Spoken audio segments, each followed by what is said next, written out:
नमस्कार विद्यार्थी मित्रांनो, स्वागत आहे तुम्हा सर्वांचं महा एक्झाम पॉईंट या आपल्या एज्युकेशनल यूट्यूब चॅनलवरती।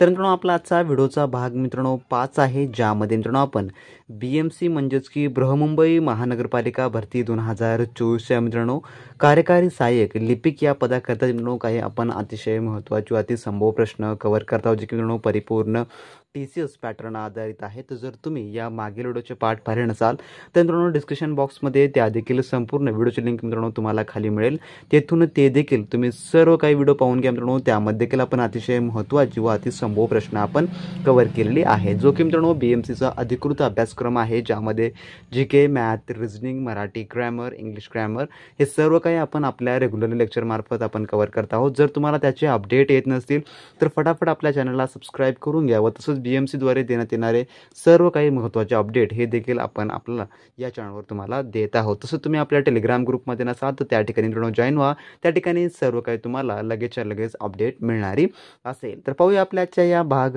5 मधील काही महत्त्वपूर्ण प्रश्न। तर यामधला मित्रांनो प्रश्न क्रमांक 1 असा आहे, जो की प्रश्न पहिला, मुंबई शहर जिल्ह्याचे एकूण क्षेत्रफळ किती आहे? तर क्षेत्रफळ किती आहे असं म्हटलेलं आहे। आणि आपण जर BMCची अधिकृत जाहिरात पाहिले तर त्यामध्ये मित्रांनो त्यांनी नमूद देखील केलेलं होतं की जे बृहमुंबई महानगरपालिका आहे त्याच्या संबंधित सर्व काही चालू घडामोडी व त्या संबंधित देखील परीक्षेमध्ये प्रश्न जे आहेत ते विचारले जाणारे असतील, त्यामुळे त्या रिलेटेड देखील आपल्याला प्रश्नांचा अभ्यास करणं अतिशय महत्त्वाचं आहे। आणि जर तुम्हाला त्याचा अभ्यास करायचा असेल तर त्या संदर्भाचा स्पेशल अभ्यासक्रम कुठून तुम्हाला मिळवता येईल याबद्दल देखील मी या व्हिडिओमध्ये माहिती सांगणार आहे। तर याचं जे उत्तर आहे प्रश्न पहिल्याचं ते ऑप्शन नंबर अ आहे मित्रांनो। 157 चौरस किलोमीटर एवढं जे आहे मुंबई शहर जिल्ह्याचे एकूण क्षेत्रफळ आहे। त्यानंतरचा प्रश्न क्रमांक 2 आपला असा आहे पुढील, मुंबई शहर जिल्ह्याचे स्त्री पुरुष प्रमाण किती आहे? तर स्त्री पुरुष प्रमाण किती आहे म्हटलेलं आहे।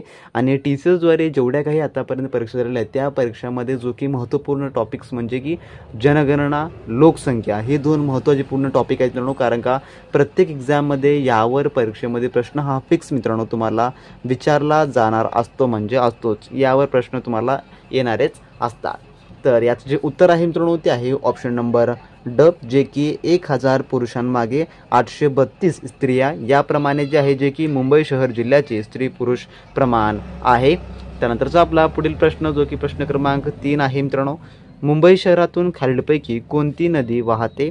तर कोणती नदी ही जी आहे जी की मुंबई शहरातून वाहते?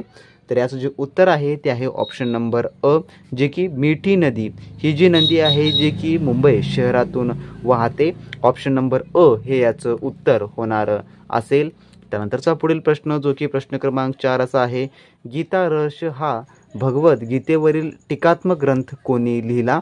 तर याचं जे उत्तर आहे ते आहे ऑप्शन नंबर अ, जे की लोकमान्य टिळक यांनी या ग्रंथाचं लेखन केलेलं आहे। ऑप्शन नंबर अ या प्रश्नाचं उत्तर होईल।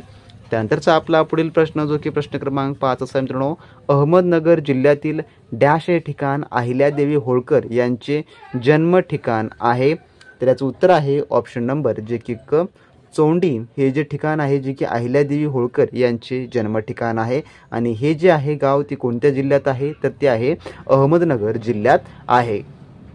त्यानंतर आपला प्रश्न क्रमांक 6 असा आहे मित्रांनो, पुढील प्रश्न 6वा, शेलारखिंड ही ऐतिहासिक कादंबरी कोणाची आहे? तर याचं जे उत्तर आहे ते आहे ऑप्शन नंबर जे की ड, बाबासाहेब पुरंदरे यांची लिखित ही जी की शेलारखिंड ही ऐतिहासिक कादंबरी आहे। आणि परीक्षेमध्ये तुम्हाला जेवढे काही फेमस ग्रंथ असतील त्यांच्यावर देखील तुम्हाला परीक्षेमध्ये प्रश्न विचारले जाऊ शकतात, त्यामुळे जेवढे काही फेमस ग्रंथ आहेत त्यांचे लेखक आहेत हे तुम्ही परीक्षेपूर्वी मित्रांनो एक वेळेस नक्की नजर फिरवा, त्यावर आधारित देखील तुम्हाला परीक्षेमध्ये 100% फिक्स प्रश्न विचारले जाऊ शकतात। त्यानंतरचा आपला पुढील प्रश्न असा आहे जो की प्रश्न 7 मित्रांनो, संत जनार्दन स्वामी महाराजाची समाधी कोठे आहे? संत जनार्दन स्वामी यांची, तर याचं जे उत्तर आहे ते आहे ऑप्शन नंबर ब, जे की कोपरगाव या ठिकाणी संत जनार्दन स्वामी महाराजांची समाधी आहे।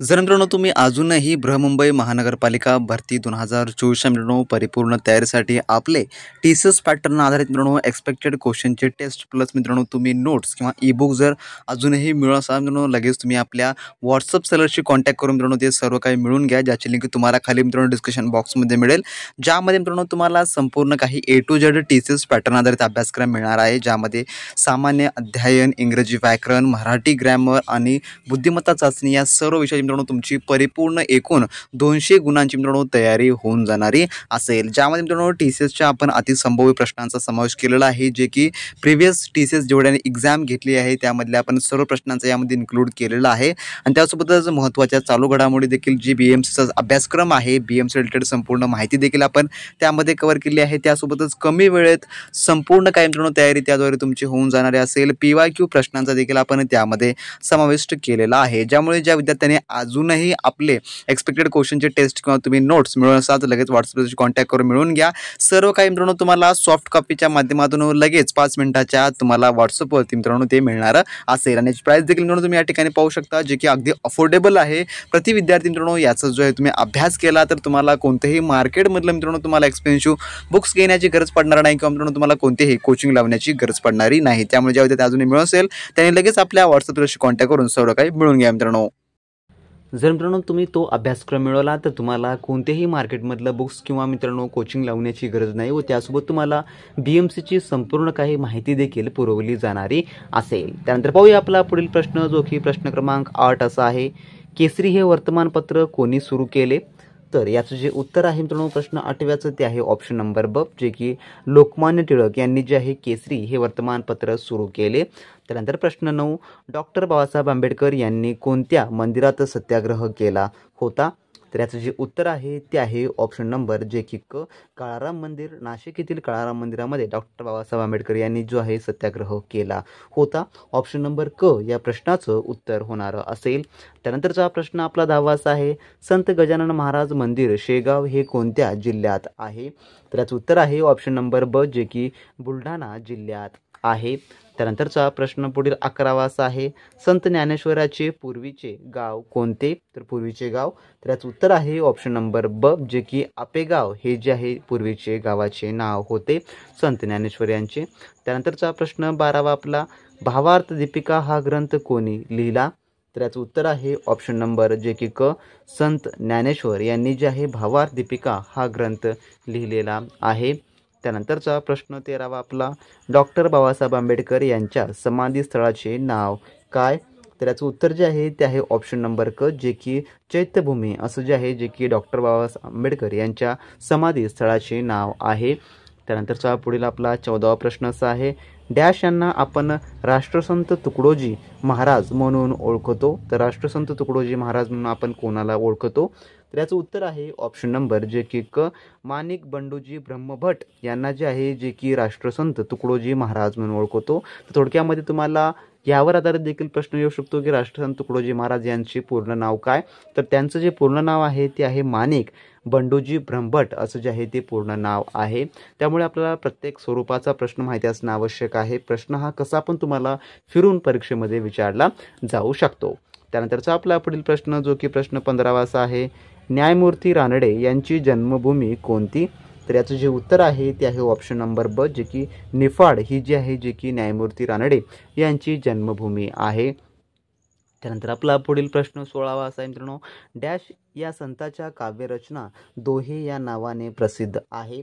तर याचं उत्तर आहे ऑप्शन नंबर ब, जे की संत कबीर या संतांच्या काव्यरचना दोहे या नावाने प्रसिद्ध आहे।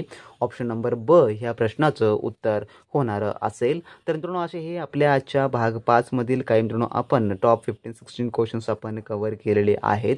तर या प्रकारचे प्रश्न आपल्या रेग्युलरली चॅनलवर मित्रांनो अपलोड केली जात असतात, त्यामुळे तुम्हाला त्याचे अपडेट येत नसतील तर चॅनलला सबस्क्राईब करून घ्या। आणि ज्या विद्यार्थ्यांना BMCच्या परिपूर्ण तयारीसाठी TCS पॅटर्न आधारित स्टडी मटेरियल हवा असेल तर त्या विद्यार्थ्यांनी नक्की आपल्या व्हॉट्सअपशी कॉन्टॅक्ट करा। डिस्क्रिप्शन बॉक्समध्ये त्यांची लिंक मिळाली मित्रांनो, त्यांच्याशी कॉन्टॅक्ट केल्यानंतर तुम्हाला त्या ठिकाणी सर्व काही A to Z अभ्यासक्रम दिला जाईल, ज्याद्वारे तुमचा संपूर्ण काही मित्रांनो अभ्यासक्रम कव्हर होईल। ज्याचा मित्रांनो अभ्यास केला तर 100% तुमचे चान्सेस देखील आहेत की तुम्ही ही एक्झाम इझिली क्रॅक करू शकाल। तर मित्रांनो भेटूया आपण व्हिडिओच्या नेक्स्ट पार्टमध्ये, ज्यामध्ये आपण याहूनही अधिक इम्पॉर्टंट क्वेश्चन व वेगळ्या विषयाचे आपण प्रश्न पाहण्याचा प्रयत्न करू। आणि व्हिडिओच्या अपडेटसाठी चॅनलला सबस्क्राईब करा, व्हिडिओ लाईक करा आणि हा महत्त्वपूर्ण व्हिडिओ तुमच्या मित्रांसोबत शेअर करायला मात्र विसरू नका। आता व्हिडिओ नेक्स्ट व्हिडिओमध्ये, तोपर्यंत मित्रांनो बी प्रॅक्टिस क्रॅक एक्झाम।